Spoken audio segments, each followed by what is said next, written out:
and fight together. There is power when we organize. It's time for the Rick Smith Show. Now, here is the voice of the working class, Rick Smith.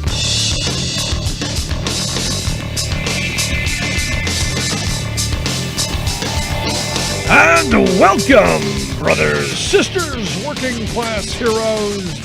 This is the Rick Smith Show. Thanks so much for being here today on the big program. Lots to get to, lots to talk about. The big news coming out, President Obama is going to turn 60. This was the big news. The big news, Obama going to turn 60, having a party. Having a giant party outdoors in Martha's Vineyard at his $12 million mansion. I heard it all. He's going to have 200 staff catering his event.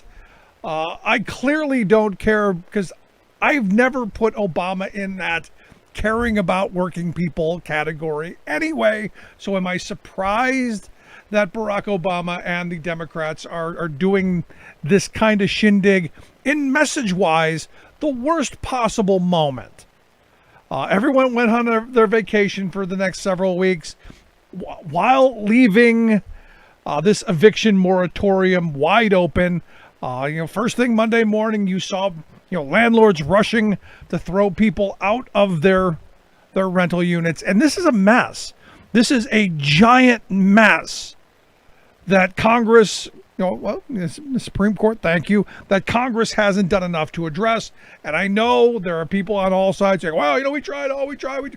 Problem is, millions of people could be thrown to the curb. This is a massive nightmare for everybody. This is what the lack of leadership on all sides of the political equation bring us. Save me, spare me. The Democrats tried this. The Republicans tried this. It's failing. Now, the White House is saying, and I agree with them on this, they provided a huge amount of money in the federal program plan that they passed at the beginning of the year. Something like $46.5 billion to help keep renters in their homes. They're saying that the states haven't done enough. They haven't gotten the money out fast enough. They haven't helped renters fast enough. And again, this is par for the course for Republican leadership. And it's going to be interesting as we look back, in a year, 2, 5 down the road and go, which states used that money in this moment and which states didn't. My prediction, my belief, the Democratic states will try and get the money out the door as fast as possible to try and keep renters in their homes, and also to help the landlords keep their properties. Because understand, this is bad all around. It's not just the renters who haven't been able to pay their rent. It's the landlords who are worried about paying the mortgages that they have on these properties. So this is bad stuff all around. And when they allocated this money, it was supposed to get out there. Evidently just trickling out the door, which again, doesn't help anyone except the Republicans. And you may remember, because this is something they could teach a master's class on how to slow walk something. Understand, one of their main tenets is government should do nothing ever. Government's bad, government's evil, government's inept, waste, fraud, and abuse. You've heard the lines. And then they set out to show you that, that's how it is when they run things. Look at the last administration. And then look at all these state administrations where this money has been there and it hasn't gotten out fast enough. If we had a functional government, if we had functional leaders, if we had a political system that was, tuned to ensuring that our votes mattered and that they were afraid of being thrown to the curb when they screw up, and that we, the voters, through our outrage would do that, if we lived in that world, they would do their jobs. But Republicans have learned over the years that the best thing they can do, especially when there's a Democratic administration, is to drag their feet, hold out, say no. Lots of no. And I look at what happened to Obama in his first term. In the first 100 days, they blocked everything they could. They didn't vote for the stimulus. They watered it down. They did everything they could do to drag it out so that it was less effective. And it took us longer to recover because of that. And at every turn, fighting over raising the debt ceiling. And at every turn, fighting on policy that would have helped people in their moments of need. We had a recalcitrant Republican Party and a Democratic Party stupid enough to go, well, we want bipartisanship. We want you to come along.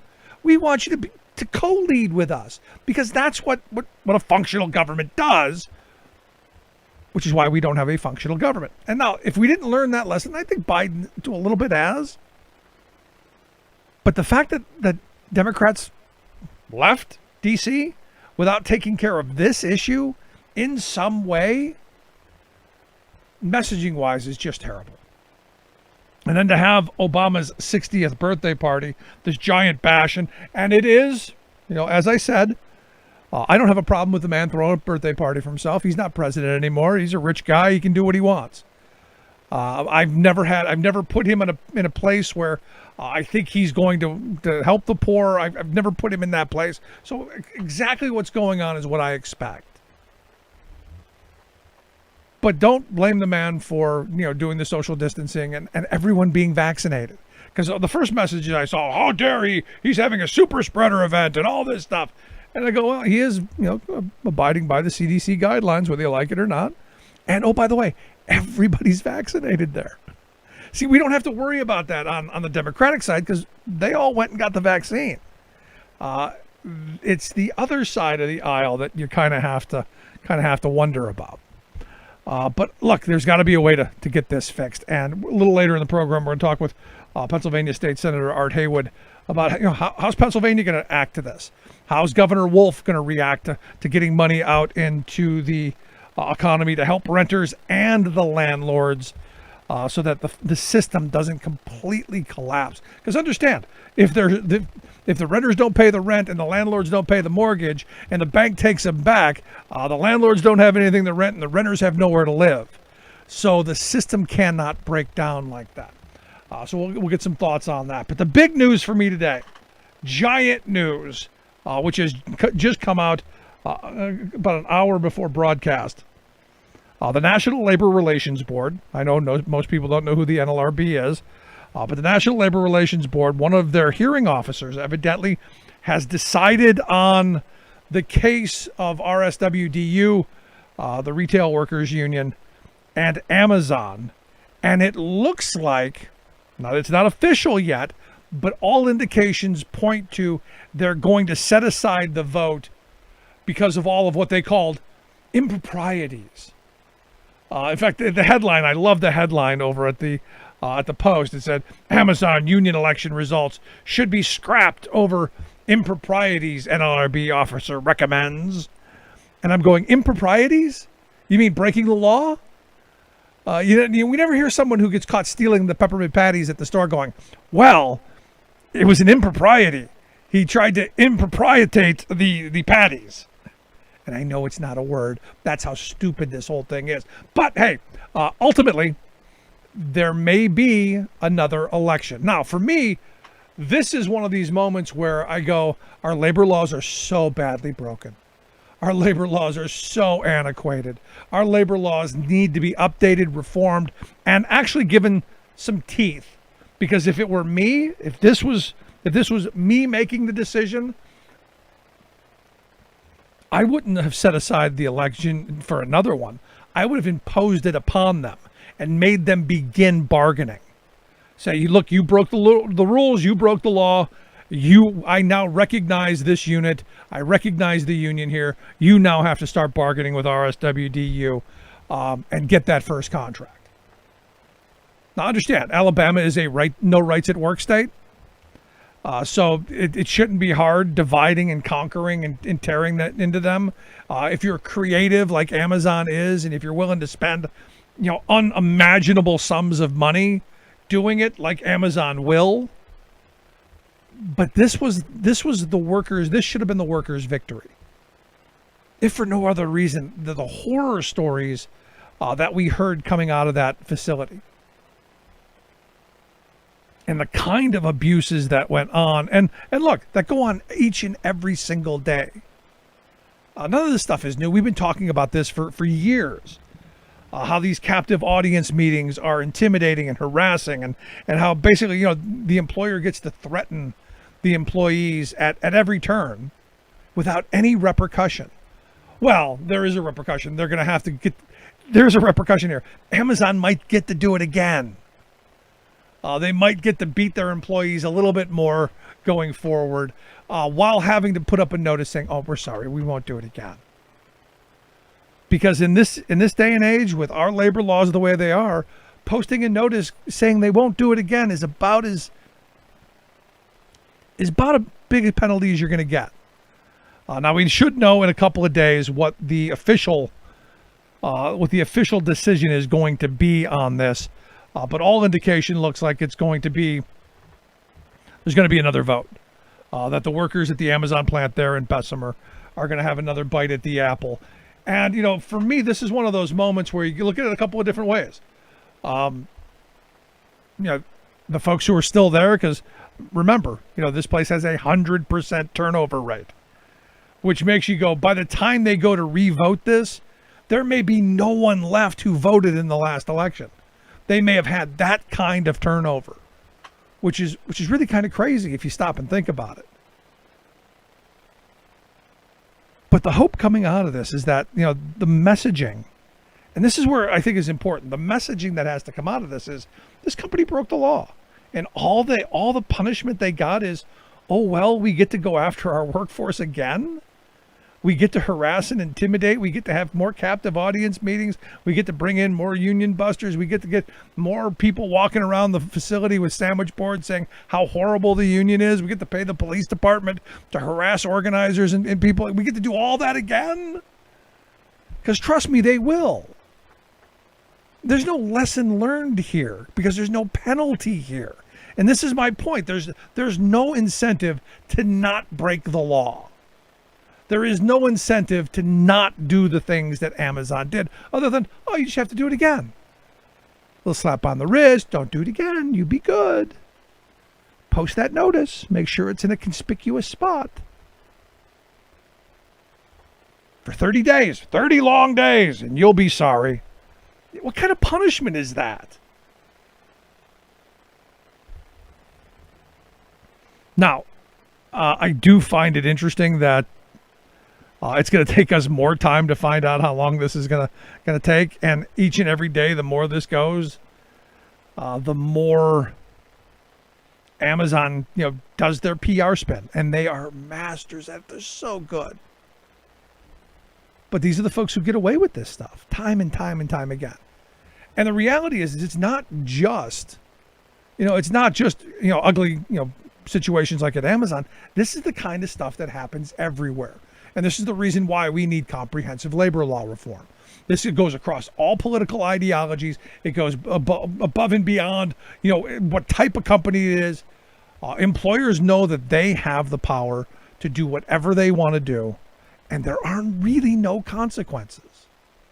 They can fire people, they can harass them, they can threaten them, they can do all of these things, and there's no consequence. So for me, one of the big things that they're talking about, if we can't get the entire PRO Act pushed through, is at least going and having some substantial fines. When you break the law, when you commit a crime against working people, there should be a fine. There should be something. There should be something negative. You drive down the highway too fast, you get a couple of speeding tickets. There are repercussions for that. There are consequences.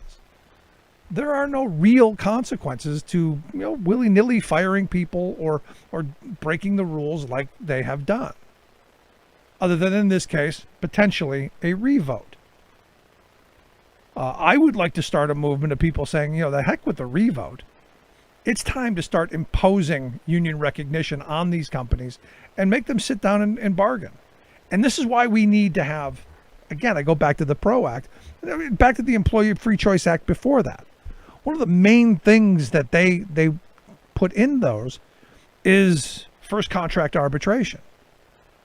Get that first contract, because we know that union elections can be won. It's getting that first contract that's always the hard part. It's always the hurdle. And employers know this, and they use this. They use employees, tenuous financial situation. They use fear. They use intimidation. They use everything they can possibly do to scare people away from getting better wages, hours, conditions. And a perfect example of this is one of these lefty groups. And you kind of gotta love the fact that these people claim to be some lefty group. But this vegan meat company, and yes, there is a vegan meat company. It's not really meat, though. I mean, you know what it is. It's the stuff. It's not really meat, but they have. That's actually pretty funny. The vegan meat company, but what they've done is their employees wanted to organize. Their employees said we should have the right to join and form a union. We should be able to, to have some bit of support in what we do. And the company's named No Evil Foods. That's the name of the company. And yet they use the same kind of scare tactics. Only they went a step further. They came out and said, well, hey, we're not making money. How we're getting by is we're getting money from investors. If you unionize, it's not me, it's not us, it's them. It's the investors. If you unionize, they're going to put us out of business. So every threat that they can come up with, everything they can think of, they're going to do. Now understand, just because the workers are unionized doesn't mean the company's going to run any less efficiently or make any less money or any less revenue because they're doing well. It just means the workers have a say in what they're doing, and they also have the ability to prosper as the company prospers. Now, employers love to go, hey, when times are tough, they claw stuff back. They pass on costs like healthcare and retirement. But when times are good, do you see them really sharing? No. How do you think we have this massive gulf between the haves and the have-nots? And I come back to this very simple reality. We need comprehensive labor law reform in the worst way. We need to hold employers accountable. We need to help the good employers who aren't breaking the rules and punish those who do. Just my thought. Love to hear yours. You can email me, rick@thericksmithshow.com. Quick break, right back after this. Stick around. You're listening to The Rick Smith Show. We're working people. Come to talk. More American than workers standing up, and the union gives a voice to win. On The Rick Smith Show. I'm Rick Smith, and this is Labor History in 2.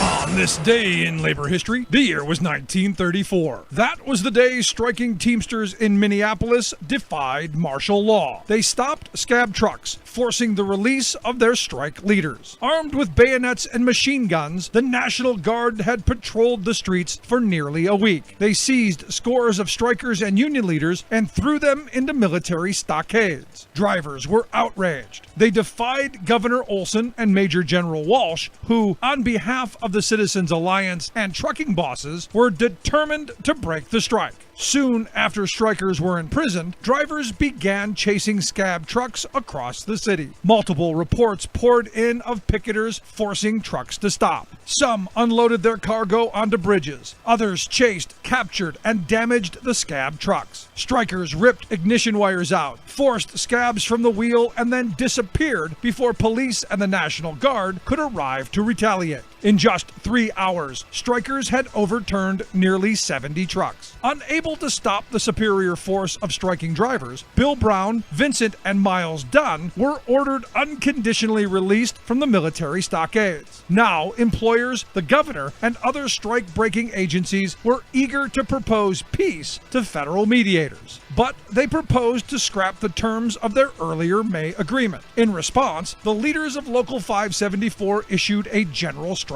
call. call. In it, they asked, quote, "Is there one man so blind as not to see that if 574 is allowed to go down to defeat under the brutal hammering of military despotism, the whole labor movement of the city will have been dealt a mortal blow? Union men, brothers, sisters, fellow workers, what are you going to do about it? We appeal to you for solidarity." Labor History in 2 brought to you by the Illinois Labor History Society and The Rick Smith Show. Welcome back to the Rick Smith Show. Now, here is Rick Smith. So as I said, this coming week, President Obama going to have the big shindig. A couple hundred people showing up there in Martha's Vineyard, 200 staff catering it.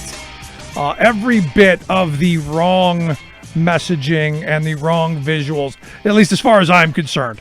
But not surprising. The interesting thing is you got Representative Cori Bush from Missouri, who evidently is camping out on the Capitol steps all weekend to say, hey, look, Congress, you got to come back. We got to do our job. We've got to reinstate the moratorium so people don't get thrown out of their homes. Sadly, nobody's coming back. And here to share some thoughts on what this moratorium end could mean for renters and for landlords and, well, families.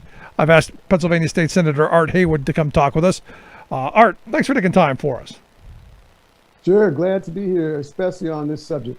So I'm looking at this, and the White House is saying, look, we gave $46.5 billion to the states. This is the state's responsibility. Nancy Pelosi says it's unfathomable that people would be thrown from their homes. You got Obama having the big party. I know he's not president anymore. It just all looks bad to me. How do you see it? Yeah, it's very bad. In Pennsylvania, probably over 200,000 renters will be facing eviction in the next several days. And that does not include the children who are in these families. I've seen estimates as high as 400,000 or 500,000 Pennsylvanians being evicted in the next 60 days. So we're in very difficult situations. And even though a significant amount of money has come to Pennsylvania to help with rental assistance, a small amount of that has actually gotten into the hands of landlords and tenants. And so we got a long way to go to get that mondy out. Whose fault is that? It does seem to me. Pardon me? Whose fault is that? If the money's been allocated, whose fault is it because we've known this is coming. This is not new. This didn't surprise us. This wasn't we woke up on Christmas morning and go, oh, look, we're going to throw hundreds of thousands of people out of their homes. We knew this was coming. Whose fault is this? I think the agencies that are trying to get the money out need more time. One agency I saw was giving out $1 million a day, approving $1 million a day, and normally they approve about $3 million a year. So the capacity, the demand is so much higher than what these agencies distributing the money have ever dealt with. And what we really need here is more time for these agencies to get the money out. And with more time, the millions of dollars in Pennsylvania can get out to tenants who need it. Right. And not just the tenants. Look, I look at the renters that they need to stay in their homes. But look, if the landlord loses his property because he can't pay the bank note and the bank repossesses it and they throw him out, we're right where we started from. So we can't allow the landlords to go broke either. And it seems to me sane and rational that we got to start shoveling this stuff out the door because this whole system could collapse. I think that's right, and certainly the landlords have to be saved as well. I wasn't trying to imply that they should not be. However, giving landlords and tenants an additional 60 days or so under the moratorium will allow a significant amount of money to get out to the landlords so they can pay their mortgages and other expenses that they have. Right. I know that in Bucks County, the courts have agreed that if a tenant can demonstrate that they have an application for the rental assistance that is pending, they cannot be evicted. But that's only one county out of 67. Yeah, that and look, we think of these kind of problems as inner city problems, but this is going to decimate rural areas as well as urban areas. I know a lot of folks who are, they've struggled through this pandemic. They've tried to do what's been asked of them. And a lot of people are feeling, in the responses that I'm getting from folks, a lot of people are feeling like they're just being left to languish. They're just being left out on their own. While the image of the big party coming up, the Democrats, taking a voice vote to go on a 6-week vacation, none of this stuff looks good. So how do we get to where you want to go if everybody's on vacation? I think the immediate thing that we can do is go to the county courts, lawyers go to the county courts and ask the county courts to do exactly what was done in Bucks County, to do exactly that, which is no one is evicted if they have an application that is in process. That's the first thing that we can do. In Pennsylvania, right? I can't change what Nancy Pelosi will or will not do, or President Biden will or will not do. Of course, the Supreme Court has told President Biden that he can't do anything because the last moratorium from the CDC, the Supreme Court said they overreached. So I do think it is on Congress to take action. But as you said, they've gone home. Now it's up to us in Pennsylvania to go to each county. And the courts have the authority. We've seen it in Bucks County. We've seen it in Philadelphia County. We have a local solution. We got to take it. No, I'm right there with you. My question from the beginning was, why was the CDC the one determining whether we were going to have a moratorium or not? Why is that in their purview of power? Isn't that Congress? Shouldn't that be Congress's job? I mean, isn't this? Am I missing something? It should be Congress. In fact, that is what the Supreme Court said, that Congress has the authority to do it, but not an agency that's charged with disease control. Now, we didn't have a Congress that was willing to do it. So therefore, the CDC stepped in and did it. But certainly, this is an action for the United States Congress. Right. And it should have come out of the House, in my opinion, so it can go over to the Senate, or it could have started in the Senate and go over to the House. Either way, the U.S. Congress has a responsibility at the national level. Let me also say this, Rick. After appropriating over $40 billion for rental assistance, once Congress can see the pace, the slow pace that money is getting out, that makes it even more compelling to provide more time. No, you're absolutely right. So what advice are you giving people? Because I'm sure people are calling your office going, what am I going to do? Monday morning came, the landlord's knocking on the door. I'm worried about going, having to go to court. And we know that if you go to eviction courts, overwhelmingly the renters are underrepresented. So the system's already stacked against them. And now you throw this on top of it. It's a horrible situation for someone to be in. What advice are you giving people who are reaching out to you? Number one, I let them know to apply for rental assistance in the county. Every county has millions of dollars for rental assistance. Apply today. Second, eviction is a court-based process. That means a landlord has to go to court and get an order before you can be evicted. The landlord sending you a letter or telling you to get out is not enough. If they lock you out, that's illegal. So it's a court-based process. Use the court system to stay in as long as you can. But first, apply for the money. Right. Now, I see you as somebody who's a little more hands-on. I know you're a state senator, you're a politician and all that, but I see you as somebody who's a little more hands-on, little more willing to get out in the street. I've seen you at numerous protests. I've seen you all around. Is this one of those moments where we start thinking about, because I don't know if you remember 2009, 2010, when the Home Defenders League were basically packing people's homes so sheriffs couldn't come throw people out. Are we looking at that, or is that a little too soon to be talking about? It's not too soon, because under the court process here in Pennsylvania, individuals could start getting eviction orders next week. Let me tell you why. Some landlords already started the eviction process, just didn't take the final step of putting people out. And so there's thousands of Pennsylvanians right now, only one step away. When I say one step, I mean within a week or two away of having to be locked out. And so it is not too late. We've got a lot of balls we're trying to manage. Unemployment compensation. We still got several 100,000 people who haven't received their unemployment compensation. I was on a call regarding that today.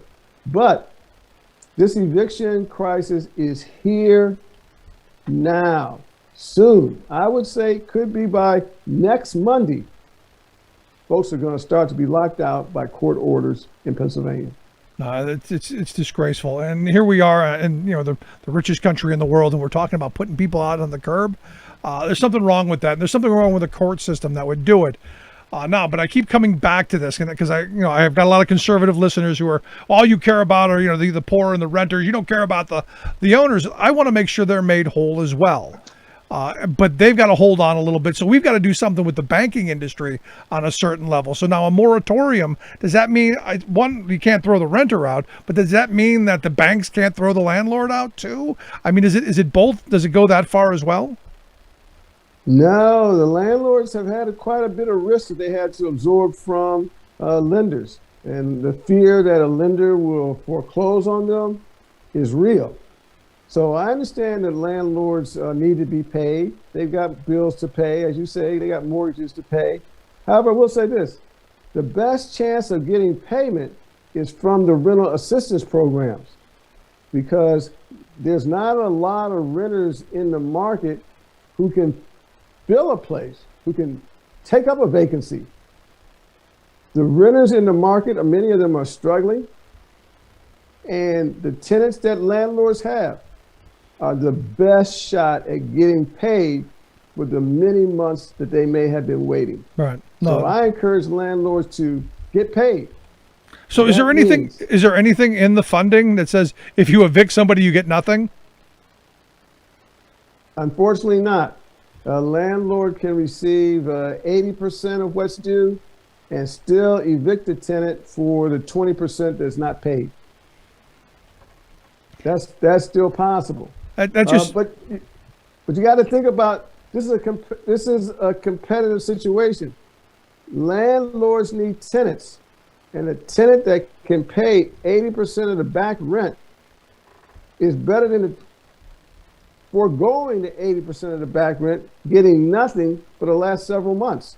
And so the rental assistance, I think, is a real solution for landlords who want to recover a substantial amount of what's due, and they can work with the tenants on whatever remains. Yeah. Is there any way to go? And look, there's no way to do anything right now because Congress is not in session. But I've had a couple people point out that they're worried about losing their properties. Is there any way to ensure that they have a moratorium so that a bank can't foreclose on them, which ultimately would foreclose on the tenant as well? That's right. There's got to be a way of doing that somehow. Congress has the authority. That's not something that the courts can actually do. Supreme Court of Pennsylvania, I don't think it has the authority to create that kind of moratorium. Although I'm not sure that's been tested. But I am certain that the U.S. Congress could adopt rules that would protect the landlords against foreclosure. And certainly that is something that should be considered. Because you're right, the landlords and the tenants are tied together financially and possession of property. And so a solution for one needs to be a solution for both. Yeah, we just need to get the money out the door. And like anything, it's like all of this. There is so much of it so fast that we don't have the system in place. Because look, I still know people who have not received one unemployment check from the time that they were off back during the shutdown a year ago. And some of them were fortunate to be able to hold on, but the fact that they're still waiting is frustrating, and it also sends that message that government doesn't work. And this is one of those things that the Republicans have used that message. Government can't do anything. They're lazy, waste, fraud, and abuse. Oh, you've heard all of it, and yet you're waiting a year for your unemployment check. It does play into their frame.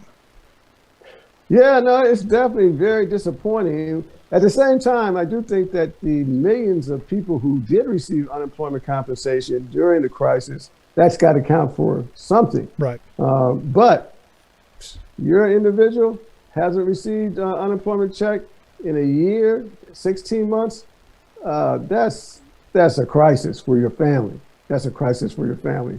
And it's not going to be much different with the rental assistance.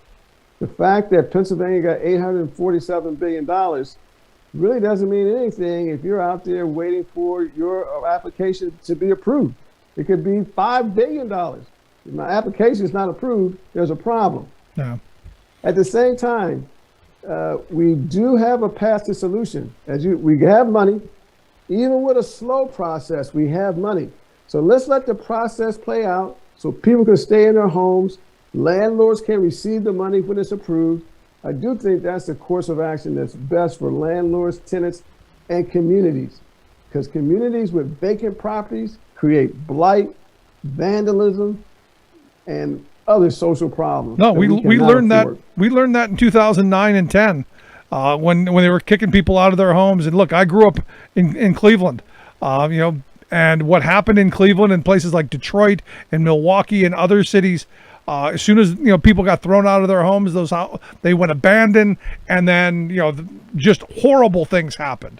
People came through and ripped all the copper pipes out and all the fixtures, and they were filled with mold and all kinds of stuff. To where you just had to bulldoze entire communities. You can't go through this again. Yeah, Rick, I'm surprised you grew up in Cleveland. I didn't share with you that I grew up in Toledo. Get out of here. That's a fact. All right, dude. One of my favorite places, Jamie Farr and Tony Paco is one of my favorite places out there. Mud Hens. Yeah. No, I didn't know you were. I thought you were a Philly guy. Been here a long time. Been here. Me too. Been here a long time. So last line of questioning I've got, because ultimately we want to make sure that when people walk away from this, they've got a clear agenda on how they can help themselves. You're saying go to the county, fill out the rent assistance paperwork first and foremost, right? That's number one. Number one, apply for the assistance. Number two, realize that you have a court process before you can be put out, not just a lockout. And there's a legal aid organization in your area. Go to the legal aid organization where they can provide legal assistance for free. Every county has a legal assistance. Some of them are multi-county. But legal assistance organizations across the Commonwealth can provide assistance at no charge to defend you, in the event of eviction action. Yeah, overwhelmingly, we know the landlords, they have attorneys. You should not go into those proceedings without legal advice. Art, you're right, and I'm right there with you. Keep up the great work. Keep up the good messaging. I appreciate you taking some time for us. I hope you'll come back and talk to us again as this continues down the road. Will do. Thanks so much. Good stuff. Hang Thank in you. there. Our good friend, Pennsylvania State Senator Art Haywood. Seriously, contact your county. Find out how to fill out that rental assistance paperwork and get a lawyer. Legal aid is the best way. I'd love to hear your thoughts. You can email me, rick@thericksmithshow.com. Quick break. Right back. Stick around. Remembering that united we bargain, divided we beg. Rick Smith.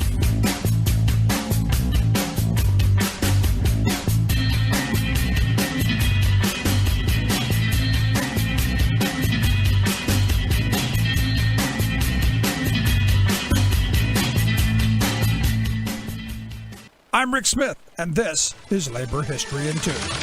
On this day in labor history, the year was 1939. That was the day that the Hatch Act was enacted. The law was named after Senator Carl Hatch, a Democratic senator from New Mexico. The Hatch Act limits political activities by federal employees. One of the reasons the law was passed was due to allegations of corruption by the Works Progress Administration. The WPA was a key program of President Franklin Delano Roosevelt's New Deal plan to put people back to work during the Great Depression. But critics of the WPA alleged that the program was being used as a form of political patronage, and that the jobs were exchanged as a way to secure votes for the Democratic Party. Although an investigation found no conclusive proof of the allegations, Congress decided to act to define what was appropriate political engagement for a federal employee. Except for the president and the vice president, all federal employees and employees of the District of Columbia must follow the Hatch Act guidelines. Under the Act, federal employees cannot use the authority of their job to interfere with an election. They cannot be a candidate to a public office in a partisan election. They cannot participate in political activity while at work or while wearing a government uniform or driving a government vehicle. But the Hatch Act does not completely stop federal employees from participating in our political system. If they are off the clock, federal employees can still attend political rallies, contribute money to candidates, campaign for candidates, and help register voters.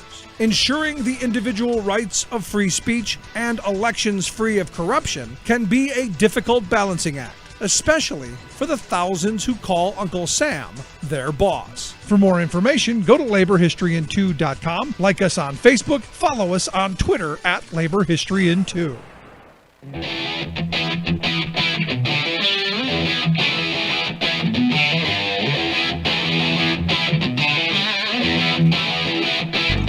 Welcome back to the Rick Smith Show. Now, here is Rick Smith.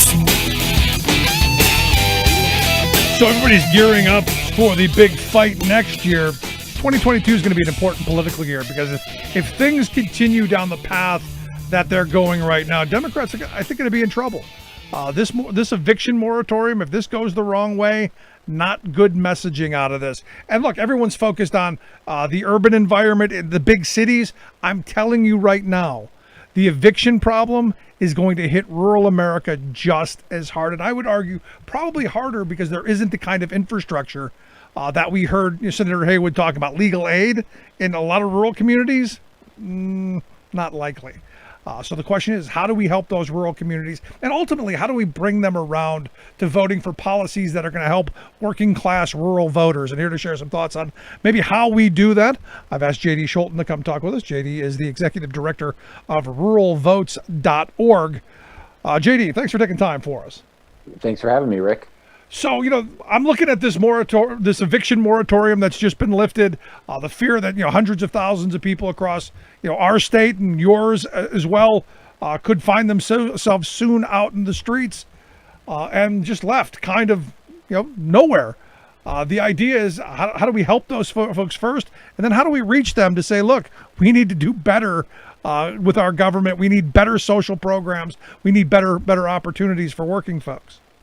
I think one thing that we're seeing with this administration is having an extremely difficult time with having that megaphone and trying to connect with rural voters. And that was one of the first things we did before I even officially joined ruralvote.org, was with the original co-founder is Matt Hildreth, who started ruralorganizing.org.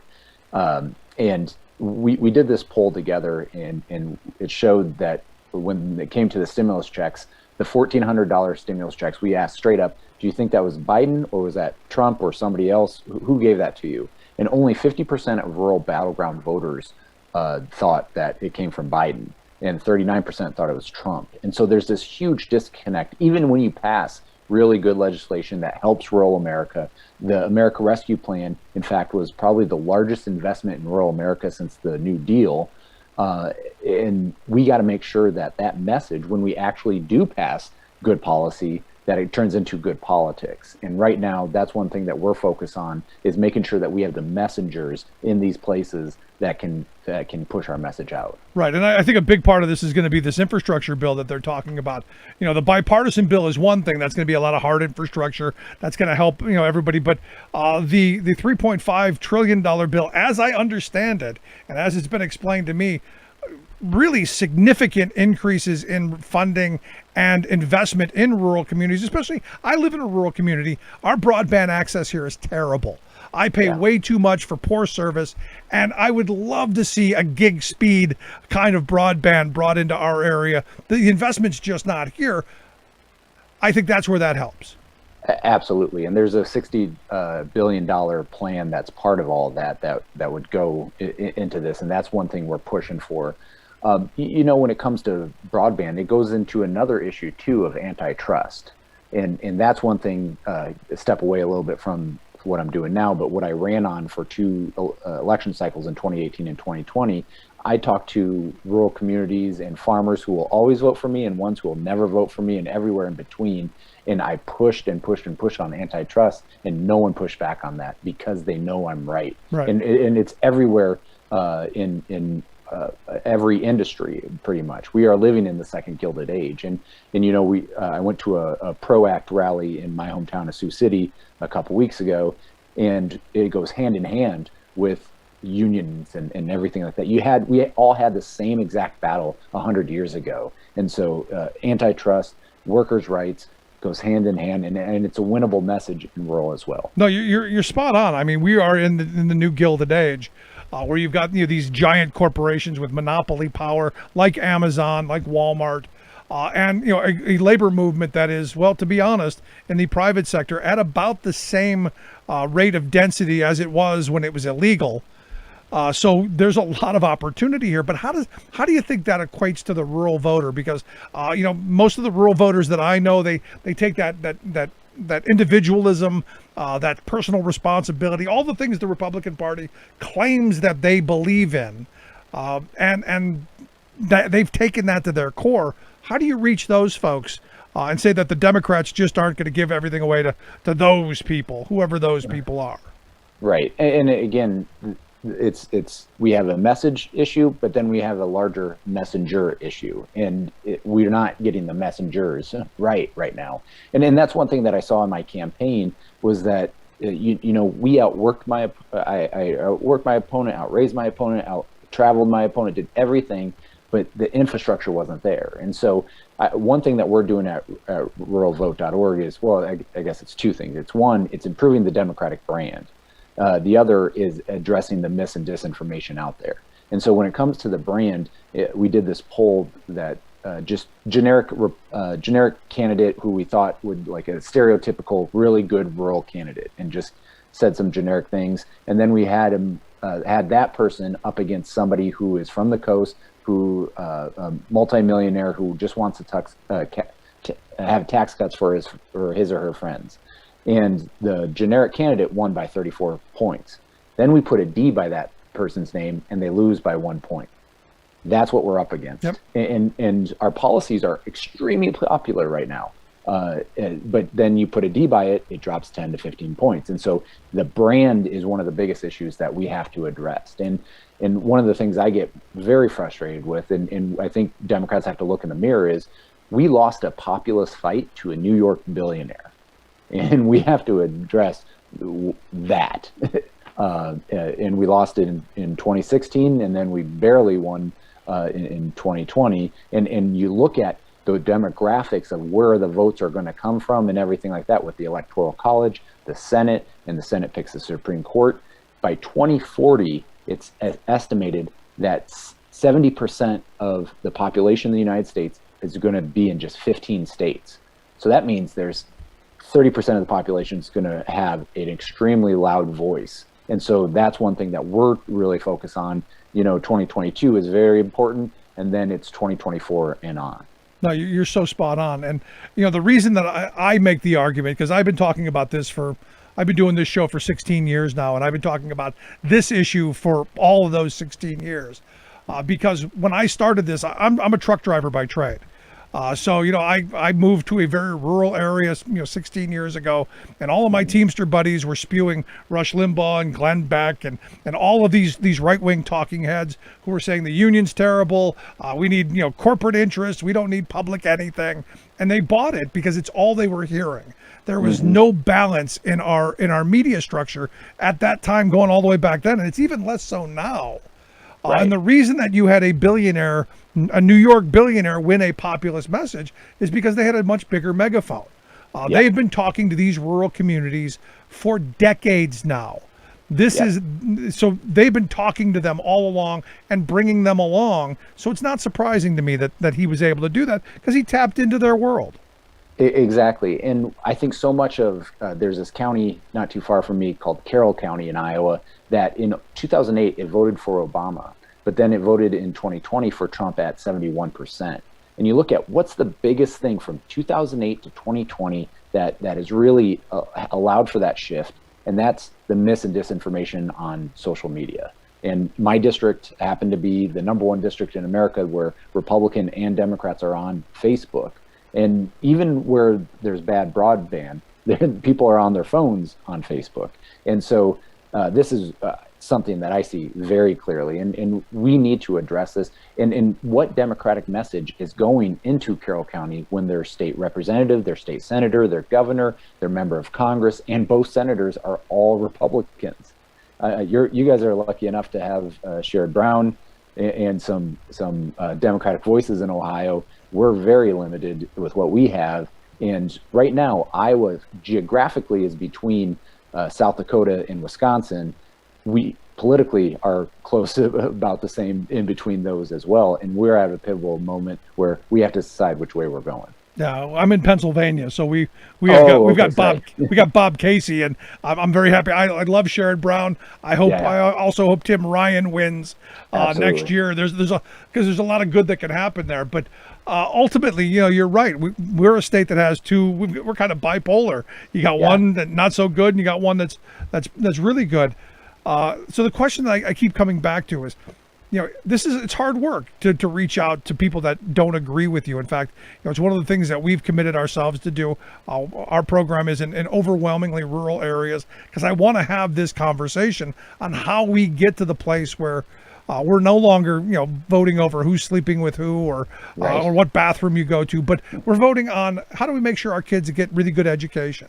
How do we make sure that the jobs that we spend our lives in actually pay for our lifestyle and have some future attached to it? I think the economic issues that really bring people together, because as you pointed out, everybody's against a monopoly corporation. I think most people are tired of a tax code that rewards Jeff Bezos to go play in space while his workers are paying a higher tax rate. I think those are the bread and butter issues we need to absolutely stick to. Absolutely. And what you see is, like, you look at the Obama 2008 campaign, and they economically put wedge issues in there. We win when it comes to that, but then you have the counter side where it's a culture war. They don't come back with better policies; they come back with a culture war, and so that's where we're at right now. It's the economic issues that we're talking about versus the culture war they're talking about, and we got to figure out a way to be better at calling their game out, saying they're saying this because they don't want you to be voting this way. Right. They'll be voting against your own interest and all that stuff. And so that's one thing that we really have to do better about, calling out their game. And you got to pat yourself on the back. I mean, I like Joe Biden. He wasn't my first choice, but I'm glad he's there.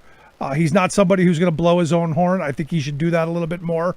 But ultimately, and you said something a minute ago that kind of has me rethinking. I'm a believer in you've got to lead, and when you lead and you do things that make people's lives better, they're gonna know it. Voters overwhelmingly, when they're doing well, stick with the horse that got them there, or the one that brought them to the dance, whatever analogy you want to use. But you said something a second ago that just grabbed me and said, maybe that's not right in this moment, because as you pointed out, that when the stimulus checks did come out, most people thought, you got 39%, I think you said, thought the last guy did it, and he wasn't even there anymore. So how do we change that? Well, and I think that's the number one issue. So what we're trying to do, we have a 2022 plan, and very targeted. We're going to go to 39 counties across the nation in battleground states and try to improve the non-metro areas in these 39 counties by up to 5%. And so that's our short-term goal. But our longer-term goal is to create what we like to call rural brand ambassadors, and have those across the nation. And really, what we want to do is take the national message and make it local. You put something like the infrastructure, when that finally comes out, what we would like to do is have our folks say, do some analysis and say, let's say, bring up Carroll County again, this is what it impacts in Carroll County. What we pass, what Democrats pass, will help this county by X, Y, and Z. And have a local person talk to go try to do a social media post, try to talk local radio, do a letter to editors, like all those little things, they add up. And finding that local messenger on national issues is one of the biggest things that we can be doing right now. No, you've got. I believe I know everyone's. They're enamored with social media and digital strategies, and maybe it's just because I'm old. but I still want to believe that talking to somebody face to face, talking to your neighbors, talking to people that you know or are in your community, that's still the best way to organize. That's still the best way to spread the message. I know everyone's social media today and digital strategy, but I still think that plan's a winner. I agree, and that's one of the things that when I saw in the campaign is, I ran in a district that was written off, that nobody has organized in years, and just showing up and having that discussion in that diner, in that coffee shop, in that bar, wherever you're at, you got to meet voters where they're at, and sometimes they're digitally somewhere. We got to be there, but we also have to be there in person and have that conversation. And you look at the way we run campaigns right now. We have the number one thing that I feel most campaigns and candidates they talk to their consultants and they talk to donors. They need to talk to people. Yep. and talk to them in a way that normal people talk. And I feel we're really losing that. And I think the Democratic Party has a consultant class issue, but that's a whole nother story. No, we can spend hours on that one. But you said you ran in a place that you really didn't stand a snowball's chance of winning in. And that's a lot of the counties, especially when you're looking at the gerrymandering that's gone on in states across this country. Where I'm at in Pennsylvania, some of the most bizarrely shaped districts you'll ever find, especially, now on the state level. They undid it because of our state Supreme Court. But this is about getting people to run. And this is something Newt Gingrich, I think, did really well for the Republican Party, because they were kind of in the situation we're in now back then. And he made sure that there was somebody running in every single congressional election, and that they got some funding. And I think that's something Democrats have to do, and something like your group has to do. Absolutely. And my partner in this also has a nonprofit side that's ruralorganizing.org, and they did a lot of analysis post-election, and they showed that where people ran, especially in these harder areas, it improved Biden's percentage from before. And there's even proof that in our district, we actually helped lifted him up. It wasn't a top-down thing like. Yeah, he didn't have any coattails, right. Not on the state level anyway. Right. No, and that's the reality. So the fact that you're out there lifting that up is a great thing. Last question I've got for you: how can I help? How can I personally help? How can our listeners help? What's the marching order you want from folks? Well, there's a couple things. One, start just following us. So we have Rural Vote PAC. It's ruralvote.org, but our handles on social media are Rural Vote PAC. And then you can also follow me at JD Scholten. That's JDSCHOLTEN. Right now, we're going to start a listening tour. We're going to go in each state and talk with rural advocates, rural folks who have been active, and people who are learning to or wanting to get more active. And so we're going to do that initially. We want to be a place where folks, if they hear mis and disinformation, they can send it to us, and then we'll address that and counter that.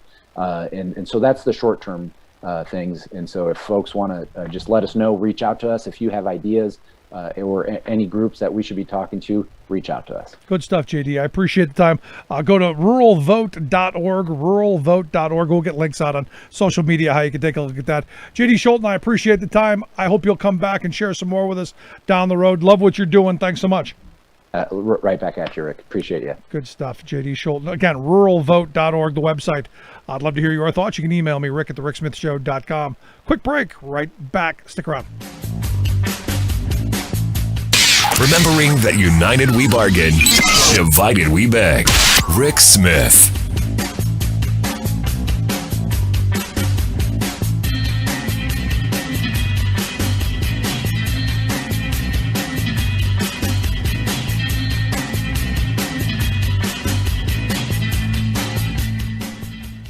I'm Rick Smith, and this is Labor History in 2.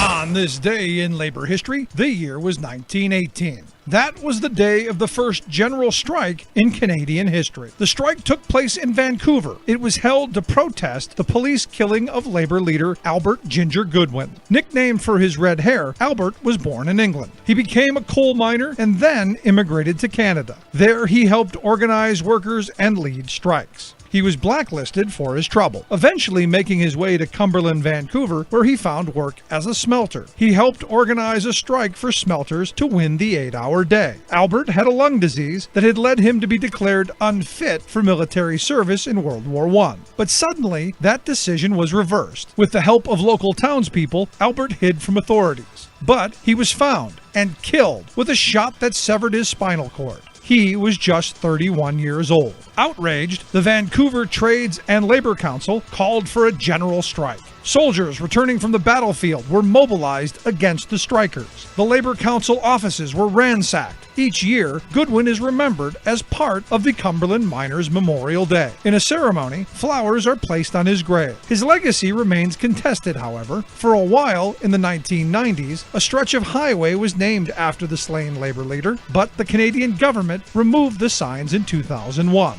Multiple songs have been written to commemorate Goodwin's life and death, including this one from David Rovitz. Ended up out west by Nanaimo Bay, where he worked. Brought to you by the Illinois Labor History Society and the Rick Smith Show.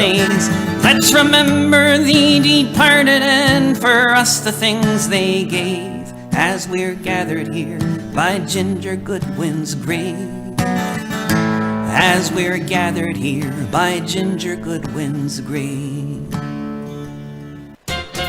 When I was just a tyke, cowboy actors were marketed as role models for little backyard cowpokes like me, and we could send off to get a certificate making us pals of the saddle or some such with Roy Rogers, Hopalong Cassidy, or others. Cute for a 4-year-old, less so for 57-year-old Jeff Spaceboy Bezos.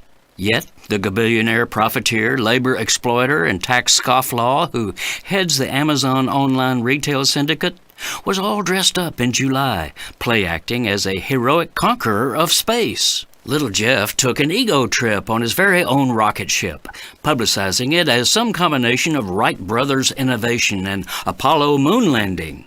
But the whole thing took only 11 minutes, barely made it to space, achieved no scientific purpose, and did zero to enhance American prestige in the world. As for personal genius or heroics, Bezos didn't invent or build the spacecraft, didn't have any role in flying it, and he faced no cosmic unknowns. He didn't even have to wear a spacesuit. All he really did was to buy the spacecraft. But he did get to dress up in a sort of space-style jogging outfit, with his name and his corporate logo emblazoned on it. Then, like a little boy getting a cereal box certificate proclaiming him a cowboy, when the diminutive mega-billionaire floated back to terra firma, he held a fake ceremony at which some former NASA official pinned a set of phony astronaut wings on him. More pathetically, his corporate lobbyists are said to be appealing to Washington officials to award official astronaut wings for what amounted to a rich man's carnival ride. This is Jim Hightower saying, so there you have the new pantheon of America's flight heroes, the Wright brothers, Amelia Earhart, John Glenn, and Jeff Spaceboy Bezos. Did I mention pathetic? The Hightower Radio Lowdown is brought to you by the Lowdown Happy Hour, live streamed from the Chat and Chew Cafe. Details at hightowerlowdown.org. Welcome back to the Rick Smith Show. Now, here is Rick Smith. So over the weekend on our show on WBAI in New York City, we were talking about, in the city, the organizing that's going on. And there are a couple of groups that are just organizing like crazy. And one of them is the News Guild, the CWA union, who has been, just organizing these digital newsrooms and these magazines and all of these places because for so long they haven't been organized and they've been exploitable. And now I think people are finally fed up. And we're in this moment. We're coming out of the pandemic. I believe people are saying, I've had enough. It's time to get something for our labor. Tired of getting the short end of the stick. Which is why I thought it'd be a great idea to bring Jon Schluess on the program. Jon is the president of the News Guild CWA, their union, like I said, like wildfire organizing. And here to share some thoughts on the success they've had. I've asked Jon to come talk with us. Jon, thanks for taking time for us. Thanks so much for having me, Rick. Great to be here. So let's start with congratulations. From everything I see, you guys are tearing it up in a time when especially with the last administration doing everything they can do to make it harder for people to organize. You guys have figured out a way of doing it. Well, it's probably a mixture of different things, but it's also like so much credit to the workers, right? Like all of a sudden you've got these like kind of new generation of workers who actually want to have a voice in the workplace, and so they're building up unions from places like Insider or Forbes to small publications in the past few years in places like Montana, the Billings Gazette, or in Wyoming, or in Idaho. Like legitimately all over the country, and so it's been fantastic to see like thousands of workers. And in fact, in the last 4 years, we've had 5,700 new workers join our union, which is growth of 30%. No, that's enormous, because considering, to be honest, you guys were almost dead at one point. I mean, there was this mass consolidation in the 90s that happened to the newspapers. A lot of them went under. There was big buyouts, and the first thing that they were doing is crushing contracts, just taking the name and centralizing the printing and all that, and doing away with all those jobs. When I was a kid, the newspaper gig was a good paying, family sustained wage career job. And they've sadly destroyed the vast majority of those jobs. Now you guys are just picking back up and going, hey, we're gonna reorganize these people.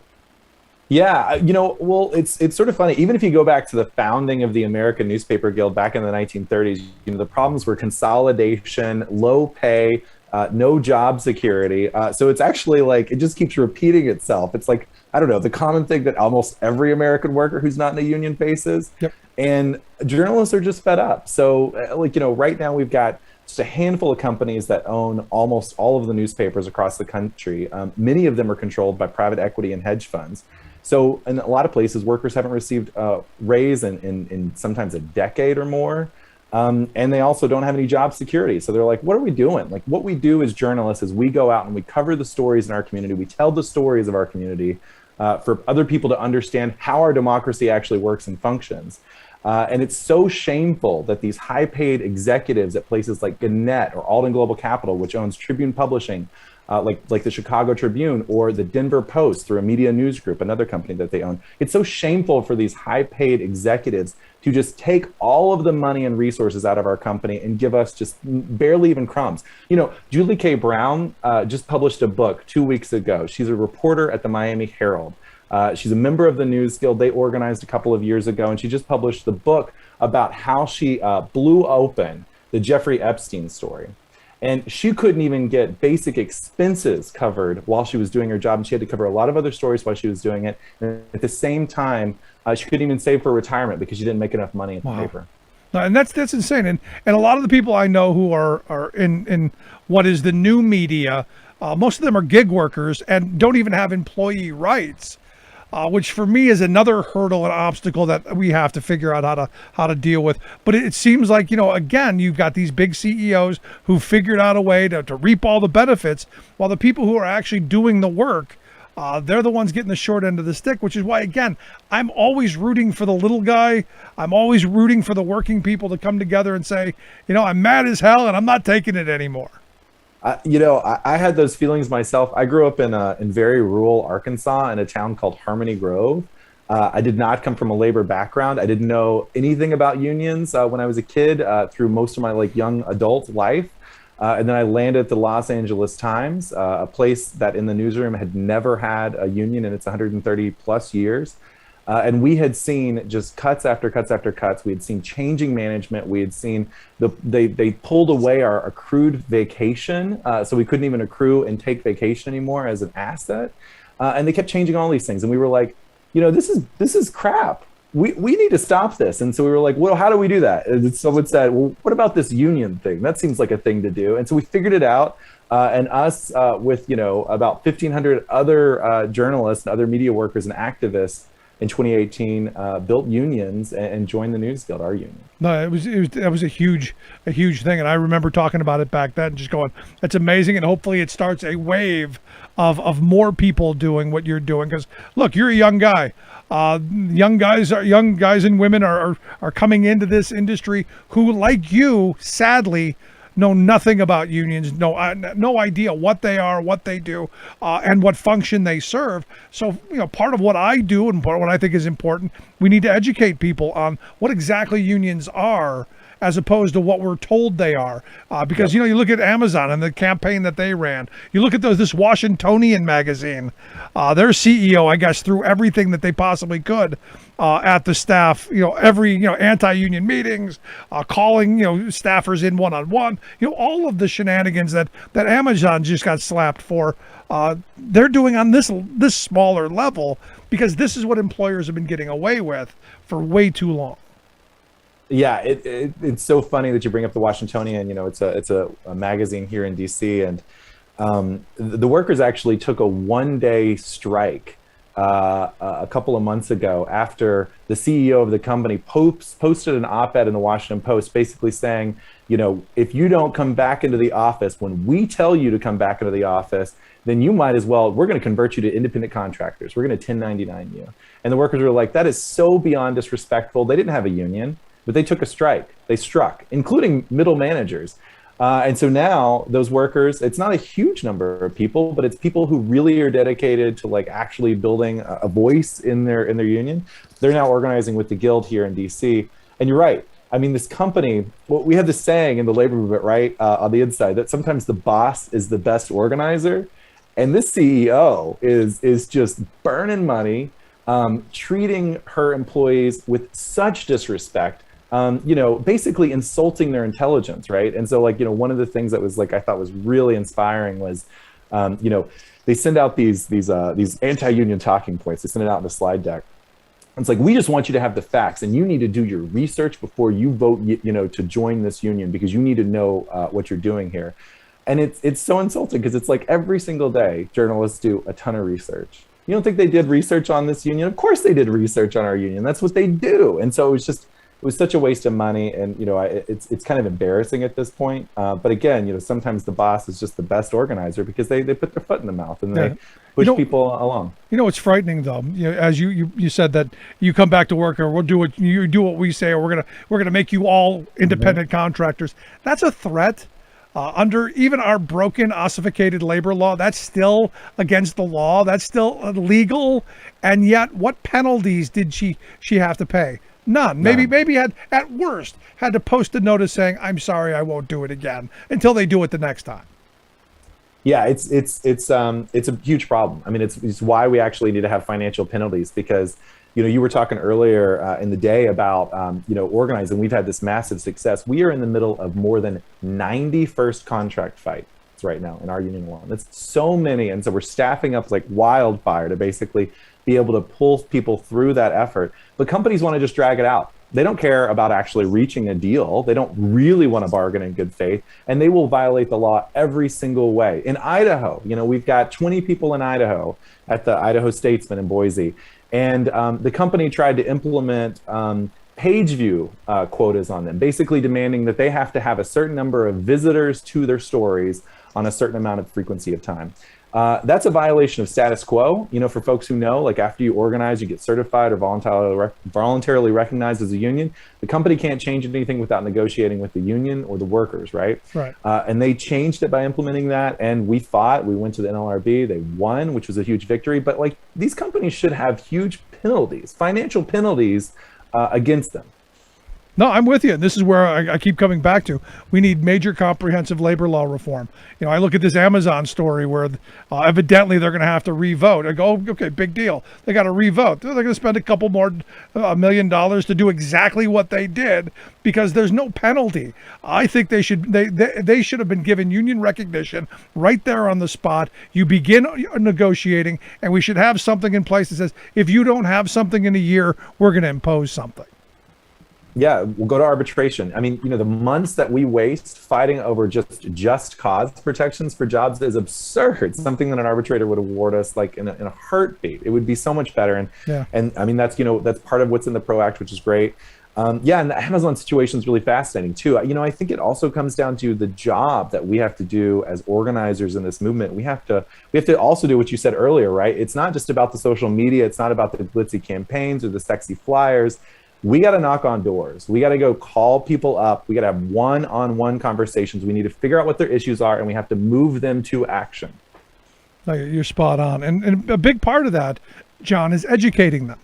And educating them with good information, not some silly meme that they saw on Facebook, not some Instagram post that who knows, maybe it came from Russia, maybe it didn't. We need actual facts. And this is where, real journalism, I think, is extremely important in that you're held responsible and accountable for what you write. And you're professional in doing that instead of having just some guy, firing off anything to get the clickbait that evidently this company wanted. Yeah. Regardless of the facts, we need real journalism. And I think the only way we get to that at this point is with some government intervention. I don't know how we do that. Some funding, I'm not sure. And I know you guys are working on pushing a piece of legislation, the Local Journalism Sustainability Act. Can you explain what that is and what do you think it'll do? Yeah, so it's actually kind of rarity. Usually, our union is pretty shy about engaging in politics, but we've seen a total devastation in the industry, losing local journalists across this country, and it has huge ramifications for our democracy because when you lose local journalists, there are studies that show when you lose a local journalist in a smaller community or a mid-sized community, you don't have journalists watching what's happening at the city or county level or at the different boards that are controlling your taxes or how much money they're spending. So taxes go up, corruption goes up, partisanship goes up because people actually end up migrating to social media for their quote unquote news, and they end up only talking to people in kind of their bubble. So it has huge ramifications. And what we did is in the last decade, since kind of the last recession, 2008, 2009, in that year, we've lost 36,000 journalists at the local level in this country. That's about half of the entire industry, which is absurd to lose half of an entire industry in a decade. So what we've done is we put forward some solutions. Last year, we won an expansion of the Paycheck Protection Program to be able to sustain jobs. Everything that we're trying to do is focused on jobs because that's where we've been losing. And so this Local Journalism Sustainability Act, bipartisan, it had support in the House last year. It's been reintroduced in the House, and then last week was it reintroduced in the Senate by Maria Cantwell, and then sponsored by Senator Wyden. And that basically does three things. One, it provides tax credit for subscribers so that they can get about $250 a year as a deduction.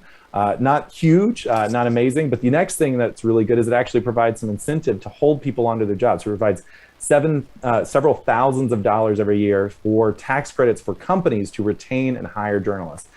Because everything that we're trying to do is really try to tie it to the job. So we're hopeful that something like that can actually be productive.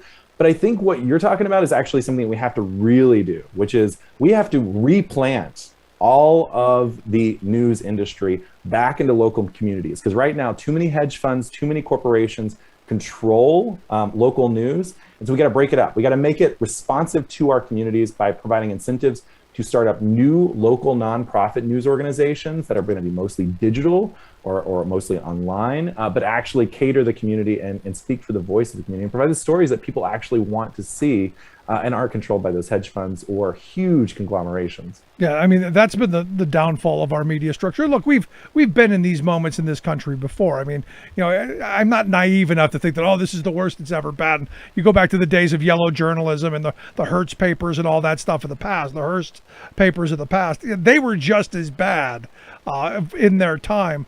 But I think we can be, I think learning the lessons of the past, learning about where we are right now, I think we could, I think we can do better.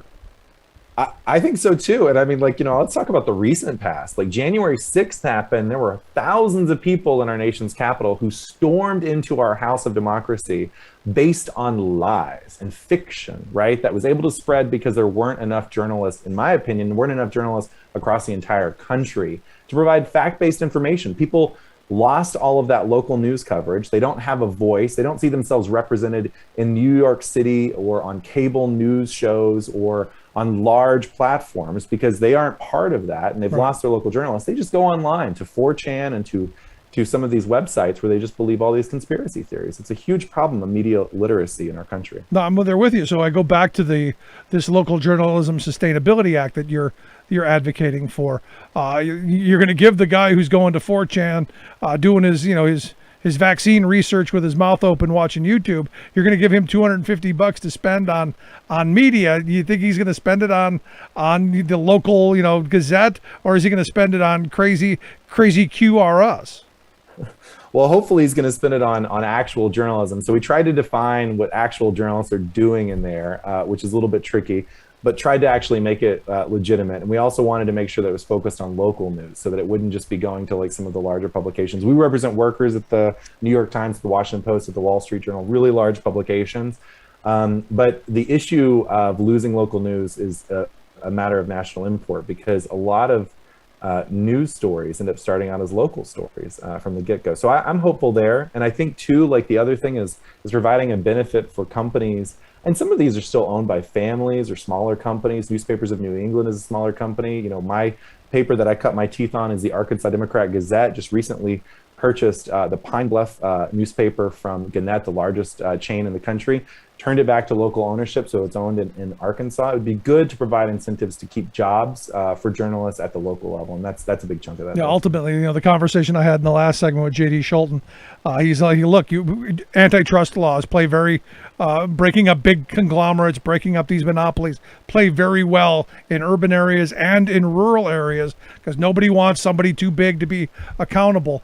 I think our media structure, something most certainly has to be broken up and redistributed back to the local. And if any of my local reporters are listening, you should check out newsguild.org so that our local paper here can, the workers there can organize. And I highly encourage people to do that. So that you have some voice on the job and you know who you are. But John, the last question I've got for you, because look, there are a lot of places out there who, like you said, they don't know what a union is, have never ever thought about it. What's the elevator pitch to them? The question is whether you want to actually secure whatever you've got going on right now and try to build something better. If you want to have someone else completely control your workspace, including all the health and safety issues, including your pay, including whether you have a job or not, then yeah, don't have a union. But if you'd like to actually have a say in your workplace, then you should talk to your colleagues, because when you find you have conversations with your colleagues, you end up realizing that there are huge issues that are actually widespread. And then collectively, you can do something about it by building up a union, by building up a massive amount of support. And that just starts one conversation at a time. And you'll find those issues, whether it's retirement savings, it's healthcare, it's better pay. You can do that. And these companies are going to run you ragged if you don't actually stand up to them. Yeah, it's about wages, hours, conditions, but also about your craft. As journalists, you want to have an even playing field and even floors. You can go out and do the work that you do and do it without fear of intimidation or reprisal or poverty. Right. John, I appreciate the work that you do. Good on you. Good stuff. I hope you come back and share some more with you as you continue to rack up these wins. Love to. And, these wins belong to all of us, because, we are organizing a massive wave, in at least media. But that's got to spread. We got to organize millions of workers across this country. Good stuff, John. I appreciate it. Jon Schluess, president of the News Guild CWA. Check out their website, newsguild.org. We'll get links out on social media how you can do that. I'd love to hear your thoughts. You can email me, rick@thericksmithshow.com. Would you want $250 a year to spend on local media? Would you do it? Rick@thericksmithshow.com. Quick break. Right back. Stick around. You're listening to The Rick Smith Show.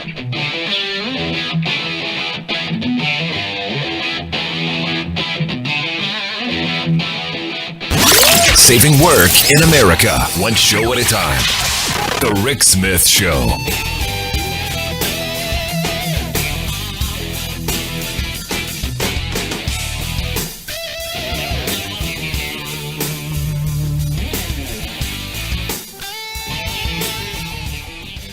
I'm Rick Smith, and this is Labor History in 2.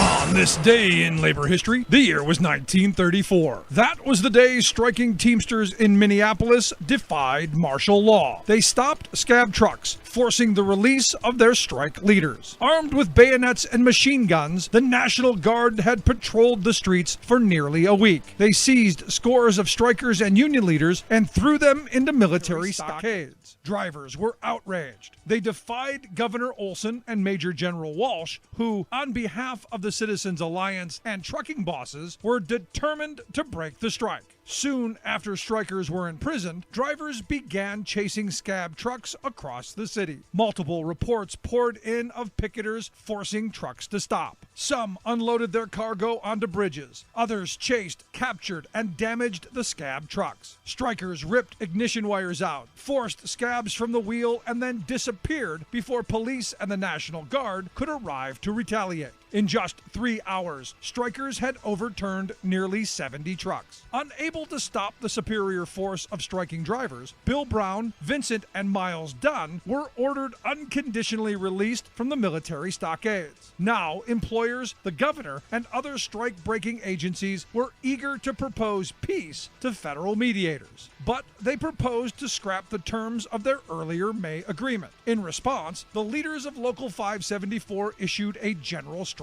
call. In it, they asked, quote, "Is there one man so blind as not to see that if 574 is allowed to go down to defeat under the brutal hammering of military despotism, the whole labor movement of the city will have been dealt a mortal blow? Union men, brothers, sisters, fellow workers, what are you going to do about it? We appeal to you for solidarity." Labor History in 2 brought to you by the Illinois Labor History Society and The Rick Smith Show. Welcome back to the Rick Smith Show. Now, here is Rick Smith.